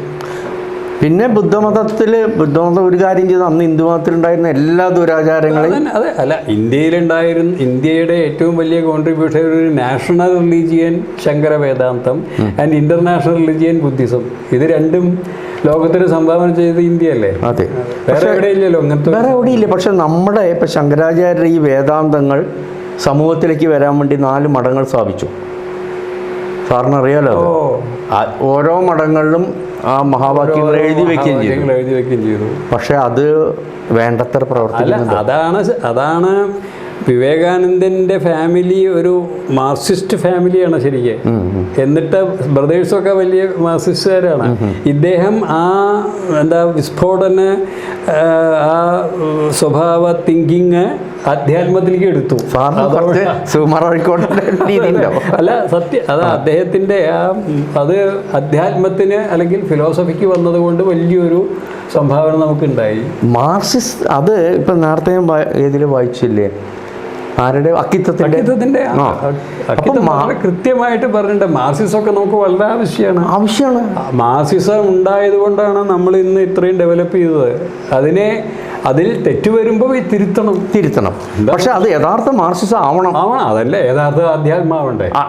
അധ്യാത്മം എന്ന് പറഞ്ഞിട്ട് ഇപ്പം ഓരോ റിപ്പോർട്ട് കിട്ടുന്നില്ലേ? പിന്നെ അവിടെ റെയ്ഡ് ചെയ്തു, അവിടെ വ്യഭിചാരത്തിൻ്റെ പോലീസ് പിടിച്ചു. അത് ഏതിനും അതിൻ്റെ അതിൻ്റെ മനോഹരമായ, അതിൻ്റെ താത്വികമായ, അതിൻ്റെ സൗന്ദര്യപരമായ അതിനെ നശിപ്പിക്കാതെ കൊണ്ട് കിടന്നാൽ മതി. ഇനി അല്ലെങ്കിൽ സ്പിരിച്വാലിറ്റി എബോവ് റിലീജിയൻ എന്നൊരു സങ്കല്പമുണ്ട്. സ്പിരിച്വാലിറ്റി സാറേ എബോവ് റിലീജിയൻ ആണല്ലോ. ഒന്നത്. 2, ഇന്റർ റിലീജിയസ് സ്റ്റഡീസ് വന്നാൽ എന്താ ഇപ്പൊ മതങ്ങൾക്ക് തമ്മിൽ വ്യത്യാസം? അതാണ് ഒറിജിനലി ഒരു വ്യത്യാസം. ഒന്നും കൂടി അത് പറയൂ. ഒറിജിനലി ഇപ്പോ ഞാൻ ഇന്റർ റിലീജിയൻ സ്റ്റഡീസ് കൊണ്ടുവരണം. ബൈബിള് വായിച്ചിട്ടുണ്ട്, ഞാൻ മറ്റേ ഖുറാൻ വായിച്ചിട്ടുണ്ട്, വേദങ്ങളും വായിച്ചിട്ടുണ്ട്. ഇനി സിഖ് ഇപ്പൊ ഡൽഹിയിൽ പോയാൽ ഒരു വലിയ ടെമ്പിൾ ഉണ്ട്, അവിടെ എല്ലാ റിലീജിയന്റെയും പുസ്തകങ്ങളുണ്ട്, lotus temple something like that. അപ്പൊ അവിടെ ഇതിൽ അടിസ്ഥാനപരമായിട്ട് എല്ലാ റിലീജിയനും ഒന്നാണ് പറയണത്. മനുഷ്യ സ്നേഹം, സാഹോദര്യം, പരസ്പര സഹായം, അഗതികളെ നമ്മൾ വേണ്ട പോലെ സംരക്ഷിക്കും. പക്ഷെ അത് പ്രാക്ടിക്കൽ വരുമ്പോഴാണ് ഈ സംഭവമൊക്കെ വരുന്നത്. ഈ പറഞ്ഞ പോയിന്റ് ഇന്റർ റിലീജിയൻ സ്റ്റഡി അത് മസ്റ്റാണ്. ഞങ്ങൾ കാലടി യൂണിവേഴ്സിറ്റിയിലെ ഒരു ഫാക്കൽറ്റി തുടങ്ങാൻ ആലോചിച്ചു, പിന്നെ അത് നടന്നില്ല. പക്ഷേ ഞങ്ങൾ ഈ വേദിക് സ്റ്റഡീസിലൊക്കെ ഇന്റർ റിലീജിയസ് സ്റ്റഡീസിൻ്റെ റിസർച്ചുകളും സെമിനാറുകളും ധാരാളം വെച്ചിട്ട് ഇത് ഡിസമിനേറ്റ് ചെയ്യാറുണ്ട്. ഇപ്പം നാരദ പറഞ്ഞ വളരെ ശരിയാണ്. ഇപ്പൊ ഉപനിഷത്ത് വാക്യമായ അഹം ബ്രഹ്മാസ്മി എല്ലാം ഒന്നല്ലേ? അത് തന്നെയല്ലേ ഇപ്പൊ ജീസസ് സൂഫിസം. ഞാൻ സൂഫിസ്റ്റ്, കേരളത്തിൽ തന്നെ പല സൂഫി സെൻറ്റേഴ്സിൽ പോയി താമസിച്ചിട്ടുണ്ട്. ഈ പരപ്പനങ്ങാടി ഒരു സൂഫി ഒരു സെൻ്ററുണ്ട്. അത് കൊണ്ടു നടക്കുന്ന ആൾ പട്ടാമ്പി കോളേജിൽ പണ്ട് പഠിച്ച ആളാണ്. ഞാനും KKN ഗ്രൂപ്പും കൂടി ഒരു സെമിനാറിൽ 2 ദിവസം. അവിടെ ഒരു വ്യത്യാസമില്ല, സൂഫി പ്രിൻസിപ്പിളും ഉപനിഷത്ത് പ്രിൻസിപ്പിളും തമ്മിൽ സെയിമാണ്. പിന്നെ എന്താ മുസ്ലിം എന്താ ഹിന്ദു വ്യത്യാസമില്ല. അത് ക്രിയേറ്റഡ് ഡിഫറൻസ് ആണ്. സാറ് പറഞ്ഞിരിക്കണേ ഞാൻ വരുന്നത്. ഇപ്പോൾ വേദത്തിലും ഉപനിഷത്തിൽ പറഞ്ഞ അഹം ബ്രഹ്മാസ്മി, ഇത് സെയിം തന്നെയല്ലേ ജീസസ് പറഞ്ഞ I and my father is one and same. ഇതന്നെയല്ലേ സാറ് ഇപ്പൊ പറഞ്ഞ സൂഫിസത്തില് ഐ ആം ദി ട്രൂത്ത്.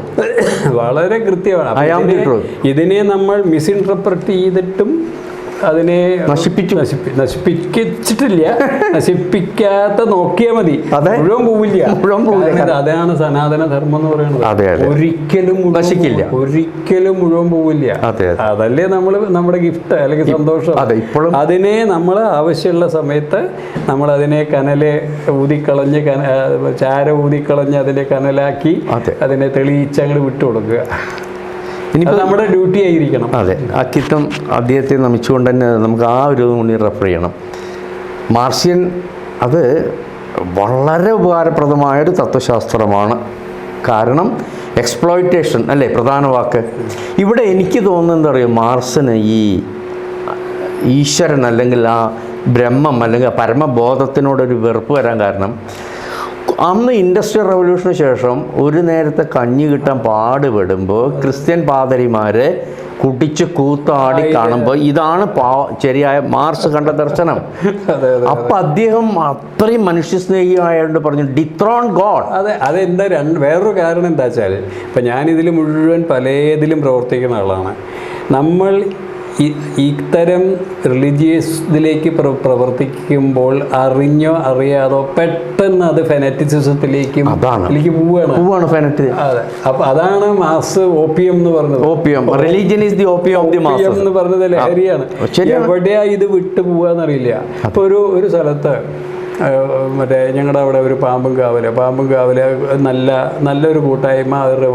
എന്നിട്ട് അവർ പാലഭിഷേകം എന്ന് പറഞ്ഞിട്ട് അതിൻ്റെ തന്ത്രി വന്നിട്ട് പാലഭിഷേകം ചെയ്യാമെന്ന് പറഞ്ഞു. 80 ലിറ്റർ പാല് ഈ വിഗ്രഹത്തിൻ്റെ മുകളിൽ. പാലഭിഷേകവും തേനഭിഷേകവും ഒരു ടോക്കൺ എന്ന നിലയ്ക്ക് 1/2 ലിറ്ററൊക്കെ ആവും. ഈ 80 ലിറ്റർ പാല് മനുഷ്യന് ഉപയോഗിക്കേണ്ട ഭക്ഷണമല്ലേ, അത് മുഴുവൻ വെറുതെ അതിൽ ഇട്ട് കളഞ്ഞ. അങ്ങനെ എത്രയോ ആചാരങ്ങൾ നമുക്കറിയാം. പല സ്ഥലത്തും ഹോമകുണ്ടങ്ങളിൽ പട്ടുചേലകൾ ഇങ്ങനെ ഹോമിക്കുക, അതിങ്ങനെ ഹോമിക്കുക. ഇതൊക്കെ ഇതിൻ്റെ തെറ്റായ രീതി. അവിടെ നമ്മൾ വളരെ സ്ട്രോങ് ആയിട്ട് അതിനെ പ്രതികരിച്ച് മനസ്സിലാക്കി കൊടുക്കും. ആചാരങ്ങൾ അനാചാരങ്ങളാക്കി തീർക്കും, പെട്ടെന്നാവും. അതാണ് ഈ OP എന്ന് പറയാൻ. അവിടെ പോവേ വേണ്ട, അങ്ങനെ കിടക്കണ്ട. പക്ഷെ അത് നമുക്ക് മനുഷ്യനിൽ നിന്ന് മാറ്റി നിർത്താൻ പറ്റില്ല. അതാണ് വിവേകാനന്ദൻ ചെയ്ത് അതിനെ ചാനലൈസ് ചെയ്തു. അതെ, അത് മനുഷ്യൻ്റെ റിഫോർമേഷൻ മാത്രമല്ല, സമൂഹത്തിൻ്റെ റിഫോർമേഷൻ മാത്രമല്ല, അക്കാലത്ത് അത് നാഷണലിസത്തിനും സ്വാതന്ത്ര്യ സമരത്തിനും കൂടി ഉപയോഗപ്പെടുത്തി വേദാന്തത്തെ. അതാണ് ഈ വേദാന്തത്തെ പറഞ്ഞപ്പോൾ ആൽബർട്ട് ഐൻസ്റ്റീൻ പറഞ്ഞത് സാറ് വായിച്ചിട്ടുണ്ടാവും. അദ്ദേഹം ഇവിടെ ബ്രഹ്മസൂത്ര ഭാഷ്യം വായിച്ചിട്ട് എഴുതിയത്ര, ഭാരതത്തിലെ ഋഷിമാർ ഹിമാലയ സാനുക്കളിൽ തപസ് ചെയ്ത് കണ്ടെത്തിയ പരമസത്യത്തെക്കാൾ ഇനി ഒന്നും കണ്ടെത്താനില്ല. ഒരു 40 വർഷം മുമ്പ് എനിക്കിത് കിട്ടിയിരുന്നുവെങ്കിൽ എൻ്റെ റിസർച്ച് എളുപ്പമാകുമായിരുന്നു. ഇതേമാതിരി ആൽബർട്ട് ഐൻസ്റ്റീൻ ഈ ബ്രഹ്മസൂത്രം വായിച്ചിട്ട് ഇവിടുത്തെ മനസ്സിലാക്കി. അപ്പോൾ എനിക്ക് തോന്നുകയാണ് ഏതെങ്കിലും സമയത്ത് കാറൽ മാർക്സിന് ഈ ദർശനങ്ങളൊന്നും വായിക്കാൻ ഇടയായിരുന്നുവെങ്കിൽ, അല്ലെങ്കിൽ കാറൽ മാർക്സിന് നമ്മുടെ ഭാരതം സന്ദർശിക്കാൻ ഇടയായിരുന്നുവെങ്കിൽ, അദ്ദേഹത്തിൻ്റെ ആ പരമതത്വ തിയറി ഉൾക്കൊള്ളിച്ചുകൊണ്ട് തന്നെ അദ്ദേഹം ഇത് സംശീകരിക്കുമായിരുന്നു എന്ന് എനിക്കൊരു തോന്നല്. അതെ, അതിലെന്താ പ്രശ്നം എന്ന് വെച്ചാൽ, ഇപ്പം നമ്മുടെ ലൈഫ് നമ്മളെടുക്കുക. നമ്മുടെ ലൈഫ്, നമ്മളെപ്പോലുള്ളവരുടെ ലൈഫ് ആദ്യകാലത്ത് ജീവിക്കാനുള്ള സ്ട്രഗിളാണ്. ആ സമയത്ത് അധ്യാത്മം നമുക്കുണ്ടാവില്ലേ, കലയുണ്ടാവും. അപ്പം ഞാൻ ചെണ്ട പഠിച്ചത് 70 വയസ്സിലാണ്. എൻ്റെ കുട്ടിക്കാലത്ത് 70-ാം വയസ്സിൽ ഞാൻ കണ്ടു. കണ്ടുല്ലേ, 70-ാം വയസ്സിൽ റിട്ടയർ ചെയ്ത് ഇരിക്കുമ്പോൾ ഉണ്ടാകിയ ഒരു സാഹചര്യത്തിലാണ്. കുട്ടിക്കാലത്തോ അല്ലെങ്കിൽ കോളേജ് ചേർന്ന കാലത്തോ സമയമില്ല. We are struggling for life. മാനസ പരിപാടിയിലെത്താണോ? അപ്പോൾ എന്താ വെച്ചാൽ മാർക്സിൻ്റെ മെയിൻ ഇത് ഈ സമൂഹത്തിൻ്റെ ക്ലേശമാണ്. അതെ, ബുദ്ധൻ്റെ ഫിലോസഫി അങ്ങനെ ഒരു ഫിലോസഫി ഒന്നുമില്ല. അല്ല, ബുദ്ധൻ പിന്നെ നിർവ്വാണത്തിലെത്തി. മാർക്സ് അങ്ങോട്ട് പോവാനേ സമയം കിട്ടിയിട്ടില്ല. ഞാൻ പറയുന്നത് ശരിക്കും ബുദ്ധനും ഒറിജിനൽ ബുദ്ധിസം നിർവ്വാണത്തെ ദുഃഖം എന്നേ പറയുന്നുള്ളൂ. അതെ, നിർവ്വാണം പറയുന്നുണ്ട്. അതെ, അതിലേക്ക് ഇങ്ങനെ അത് പിന്നത്തെ സ്റ്റേജാണ് മനുഷ്യന്റെ. നേരത്തെ ബ്രഹ്മാവ് സൃഷ്ടിച്ച കാര്യത്തിൽ തന്നെ പിന്നെ ഈ ഒരു സ്റ്റേജ് മനുഷ്യനെ പറ്റുള്ളൂ, നിർവ്വാണ സ്റ്റേജ്. അപ്പൊ എന്താ വെച്ചാൽ മാർക്സിനൊക്കെ അതാണ് പിന്നിലേക്ക് മുകളിലേക്ക്. അത് ഞാൻ പറയുന്ന നമ്മുടെ സുഹൃതല്ലായ്മ. ഒരു പക്ഷേ മാർക്സ് ഇവിടെ വന്ന് ഇതും കൂടി സംശീകരിച്ചെങ്കിൽ ലോകത്തിൽ അതിപ്പോ നമുക്ക് ചെയ്യാലോ. അല്ല, ഇപ്പൊ വിവേകാനന്ദൻ ചെയ്തത് തന്നെയാണല്ലോ. മാർക്സിസത്തിനെയും എല്ലാറ്റിനെയും അധ്യാത്മത്തിൽ കോർത്തിണക്കിനെയാണല്ലോ ചെയ്തത്. അതന്നെയാണ്. പക്ഷെ അഭിനവ വിവേകാനന്ദൻ എന്ന് പറയാവുന്ന രംഗനാഥാനന്ദൻ, സെക്കൻഡ് വിവേകാനന്ദൻ എന്ന് പറയാവുന്ന മറ്റേ അഗ്നിവേശ് കാലടി യൂണിവേഴ്സിറ്റി അഗ്നിവേശൊക്കെ ഉണ്ടല്ലോ. അഗ്നിവേശും രംഗനാഥാനന്ദനൊക്കെ ഇതേ ലൈനിലെ കുറേ കൂടി എഫക്റ്റീവായിട്ട് അധ്യാത്മത്തെ സ്പിരിച്വലിസത്തെ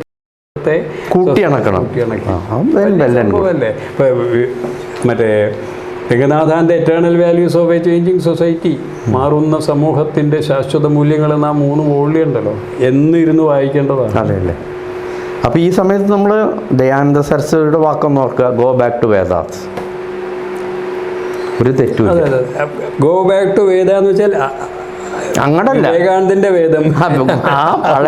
അതല്ല, അതിലെന്താ അടങ്ങിയിരിക്കുക, അതിന് എന്താണ് അടങ്ങിയിരിക്കുന്നത്, ആധുനിക സമൂഹത്തിന് അത് എങ്ങനെ ഉപയോഗിക്കാം എന്ന അല്ലാണ്ട് ആ പഴയ കാലഘട്ടത്തിലേക്ക് പോകാൻ ഒരു കാര്യമില്ല. അതല്ലേ റിഫോർമേഷൻ എന്ന് പറഞ്ഞത്. ഓരോ 3 അധ്യാത്മത്തിന്റെ 3 ഘട്ടം പറഞ്ഞത്. അതെ അതെ, ഇപ്പോഴത്തെ ഈ ഘട്ടം തന്നെയാണ് ഇന്ന് ആവശ്യം. തീർച്ചയായിട്ടും. കാരണം വിവേകാനന്ദ സ്വാമി എന്നെ പറഞ്ഞിട്ടുണ്ടല്ലോ, വിശക്കുന്ന വയറിന് ആത്മീയം പറഞ്ഞിട്ട് കാര്യമില്ല. പോയി ഫുട്ബോൾ കളിക്കുന്നൊക്കെയല്ലേ അദ്ദേഹം പറഞ്ഞത്. കാരണം മൈൻഡ് ആൻഡ് ബോഡി സ്ട്രെങ്ത് ആയാലല്ലേ അതെ ആ സമൂഹം ആരോഗ്യം ഉണ്ടെങ്കിലല്ലേ അധ്യാത്മം നടത്തുള്ളൂ. ആദ്യം തന്നെ പറഞ്ഞല്ലോ, ഭക്ഷണമാണ് അവൻ്റെ വേദാന്തം. സംശയം എന്താ, അദ്ദേഹത്തിൻ്റെ ലൈഫ് ഹിസ്റ്ററിയിൽ മുഴുവൻ അങ്ങനെയല്ല, മുഴുവൻ വളരെ ഇതായിട്ടുള്ളതാണ്. അപ്പോൾ വേദാന്തം എന്ന ശാസ്ത്രം, ഉപനിഷത്ത് ശാസ്ത്രം ലോകമുള്ളിടത്തോളം കാലം, അല്ലെങ്കിൽ ലോകത്തെ പോലും നിലനിർത്തുന്നത് അതിൻ്റെ ശക്തി തന്നെയാണ്. അല്ല, വേദാന്തത്തിൻ്റെ മറ്റേ ശങ്കര വേദാന്തം എന്നുള്ളത് ഇപ്പോൾ നവീകരിക്കുന്ന വരുന്നുണ്ട്. നിയോ വേദാന്തം, പ്രാക്ടിക്കൽ, അത് ആ ഒരു സംഭവത്തിൻ്റെ മറ്റേ ഫിലോസഫിക്കൽ തിങ്കിങ്ങിൽ അതേപോലെ ഒരു സാധനം ലോകത്തിൽ വേറെ ഉണ്ടായിട്ടില്ല. കാരണം എവിടെ മനുഷ്യൻ നിൽക്കണോ, എന്താ മനുഷ്യൻ എന്നുള്ള ആ ഒരു ചോദ്യത്തിന്, സമസ്യയ്ക്ക് ഇതേ കൺവിൻസിങ് ഉത്തരമായിട്ട് ദേവരുണ്ടായിട്ടുള്ളൂ. അതാണ് അതിനെ നമ്മൾ കാലഘട്ടത്തിനനുസരിച്ച് നവീകരിച്ചു കൊണ്ടുവന്നു. സാറ് വായിച്ചിട്ടുണ്ടാവും, ഈ ജാതിഭ്രമം ഇത്രയും ഉന്നതനായ ശങ്കരാചാര്യരും പിടികൂടിയില്ലേ? ഗംഗാ നദിയിൽ കുളിച്ചു വരുമ്പോൾ ചണ്ടാളനെതിരെ വന്നിട്ട് മാറിപ്പോ. അപ്പോൾ അദ്ദേഹം പറയുന്നില്ല, ആര് മാറണം? എൻ്റെ ശരീരം പഞ്ചഭൂതങ്ങളെ കൊണ്ട്, താങ്കളുടെയും ഒരേ ഒരു ചൈതന്യം, എൻ്റെയും താങ്കളുടെയും. അപ്പോൾ ആര് മാറണം? ഉടനെ ശങ്കരാചാര്യർക്ക് അത് മാത്രമായിരുന്നു ഇത്ര തടസ്സം, ഭേദബുദ്ധി. അത് പോയി നമസ്കരിക്കുകയാണ്. അതെന്താ വെച്ചാൽ അത് ആ കാലത്തിൻ്റെ ഒരു പരിമിതി വരില്ലോ അല്ലേ? മനുഷ്യനല്ലേ ശങ്കരാചാര്യം. അതാ ഞാൻ പറഞ്ഞ മനുഷ്യൻ എന്നുള്ളത് നിൽക്കാതെ പറ്റില്ല. അപ്പം നമുക്ക് ഇന്നിപ്പോൾ ജീവിക്കുമ്പോൾ നമ്മുടെ ഇന്നത്തെ കാലത്തെ ഒരു എൻവയൺമെൻറ്റ്, ഷർട്ടൊന്നും ഇടാണ്ട് ഇവിടെ ഒരു ചർച്ചയിൽ നിൽക്കാൻ പറ്റുമോ? ഇല്ല ഇല്ല. വീട്ടിൽ അതെന്താ കാരണം? നമ്മളൊരു സൊസൈറ്റിയിൽ മൂവ് ചെയ്യുമ്പോൾ അത് വേണം, അതിൻ്റെ ഇത് വേണമല്ലോ അല്ലേ? ഞാൻ വീട്ടിലിരിക്കണ പോലെ ഒരു ബനിയനും ചുവന്ന മുട്ടിട്ട് ചർച്ചയ്ക്ക് ഇരുന്ന നിങ്ങളെ ആളുകൾ എന്ത് പറയും എന്ന് വെച്ചാൽ അത് അത്രയും സ്വാധീനിക്കും. സ്വാഭാവികമാണ്. നമ്മുടെ ഭക്ഷണം, സംസ്കാരം, എൻവയൺമെന്റ്, കാലാവസ്ഥ, ഇതൊന്നും നമ്മൾ സ്വാധീനിക്കാതെ പറ്റില്ല. പക്ഷെ അദ്ദേഹം ഇതൊക്കെ ചിന്തിച്ചെങ്കിലും അന്നത്തെ കാലത്തെ ഈ റിസർവേഷൻസ് ഉണ്ടായിരുന്നു. പക്ഷെ അദ്ദേഹം അതിന് മോചിതനായി. അതെ, അതുണ്ടായിരുന്നു എന്നുള്ളത് തെറ്റ് പറയാൻ പറ്റില്ല. അതെ, അത് പറ്റില്ല. കാരണം മോചിതനായിട്ട് ഏകത്വത്തിൽ അദ്വൈതത്തിലെത്തി, 8-ാം നൂറ്റാണ്ടിൽ എത്തി എന്നുള്ളത് നമ്മൾ ബഹുമാനിക്കേണ്ടത്. എത്തി, അത് അനുഭവിച്ചു, 4 മഠങ്ങൾ സ്ഥാപിച്ചു. ആ പരമത്വത്തിൽ നമ്മൾ ബഹുമാനിക്കേണ്ടത്. ആ ചാർവാക തിയറിയിൽ നിന്ന് അദ്വൈതത്തിലെത്തി. നല്ലൊരു ശങ്കരാചാര്യരുടെ ഒക്കെ നമ്മൾ എത്ര നമിച്ചാലും പിന്നെ ലോകപ്പോഴും വേറൊരു ഫിലോസഫി സപ്ലിമെന്റ് ചെയ്യാനായിട്ടില്ലല്ലോ. ഇല്ല, ഉണ്ടാവില്ല എന്ന് പറയണ്ട. അങ്ങനെ നമുക്ക് ഒന്നും അടയ്ക്കാൻ പറ്റില്ല. അദ്വൈത സത്യം അല്ല, അതൊന്നും നമുക്ക് പറയാൻ പറ്റില്ല. കാരണം മനുഷ്യന്റെ ഡെവലപ്മെന്റ് വണ്ടർഫുള്ളാണ്.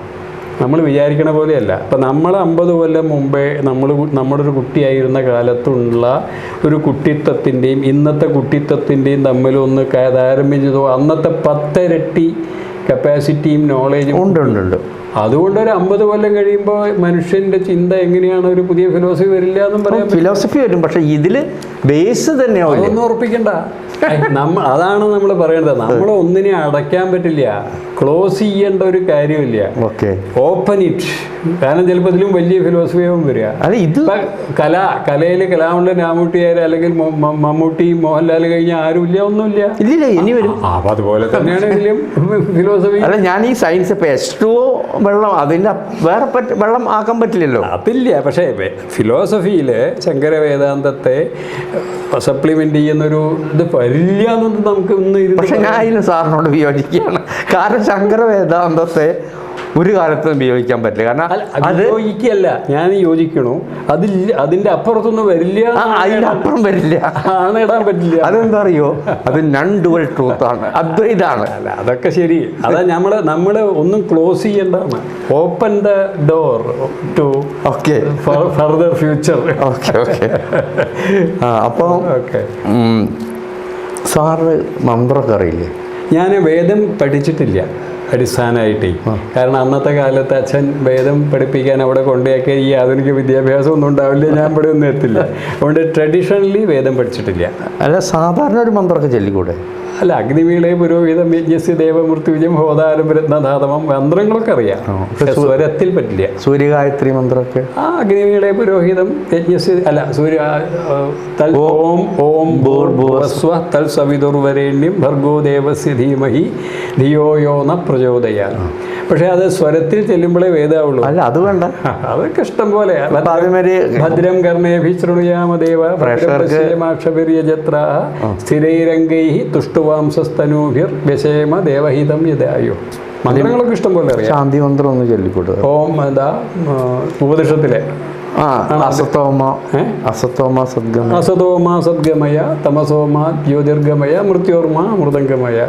ഓം ശാന്തി ശാന്തി ശാന്തി. കാരണം ഇതൊക്കെ നമ്മുടെ തീർച്ചയായിട്ടും അടിസ്ഥാന അതൊക്കെ വലിയ ടീച്ചിങ്സ് ആണല്ലോ. വലിയ ഏറ്റവും വലിയ സത്യങ്ങൾ ഉൾക്കൊണ്ടതാണ്. പിന്നെ അത് സംശയമൊന്നുമില്ല. ഇനി ശ്രീശങ്കരാചാര്യ അവിടെ മാത്രം സാറും ഞാനും വിയോജിപ്പിലെത്തിയിട്ടില്ല. വിയോജിക്കണല്ലോ, അല്ല വേണല്ലോ. നമ്മൾ വിയോജിക്കുമ്പോൾ വാദേ വാദേ ജായതേ തത്വബോധ. നമ്മൾ രണ്ടുപേരും ഒരുപോലെ സംസാരിച്ചാൽ അത് എൻഡ് ചെയ്തു. അതെ അതെ. ഇപ്പൊ സാറും ചിന്തിക്കും, ഞാനും ചിന്തിക്കും, ഇത് പോസിബിലിറ്റി ഉണ്ടോ എന്നുള്ളത്. ഇനി പ്രേക്ഷകർക്ക് വിട്ടുകൊടുക്കുക. എൻ്റെ ഉറച്ച വിശ്വാസം നൺ ഡുവൽ ട്രൂത്ത്, അദ്വൈത ജ്ഞാനത്തിൻ്റെ അപ്പുറം ഇനി ആര് വന്നാലും ഭേദിക്കാൻ പറ്റില്ല എന്ന് ഞാൻ പറയുന്നത്. അങ്ങനെ ഉറപ്പിക്കണ്ട, അത് ഓപ്പൺ ചെയ്ത് വിടുക. കാരണം 30-50 കൊല്ലം കഴിയുമ്പോൾ വലിയൊരു ഇൻ്റലക്റ്റ് വരില്ല എന്ന് നമുക്ക് ഇന്ന് പറയാൻ പറ്റില്ല, അത്രേ ഉള്ളൂ.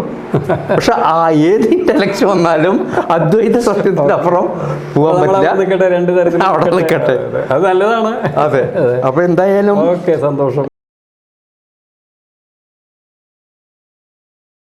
ഇത്രയും സമയം STVക്ക് വേണ്ടി ഡോക്ടർ നീലകണ്ഠൻ സാറ് വിനിയോഗിച്ചതിലും മാത്രമല്ല ഗഹനമായ ആത്മീയ തത്വങ്ങൾ, ആ അറിവ് പകർന്നു തന്നതിലും അദ്ദേഹത്തോട് പ്രത്യേകം നന്ദി രേഖപ്പെടുത്തുന്നു. വളരെ സന്തോഷം. ഞാനും വളരെ അനുഗ്രഹീതനായിരിക്കുന്നു. ഏതായാലും നിങ്ങൾക്ക് എല്ലാവർക്കും ഒരിക്കൽ കൂടി നന്ദി, നമസ്കാരം.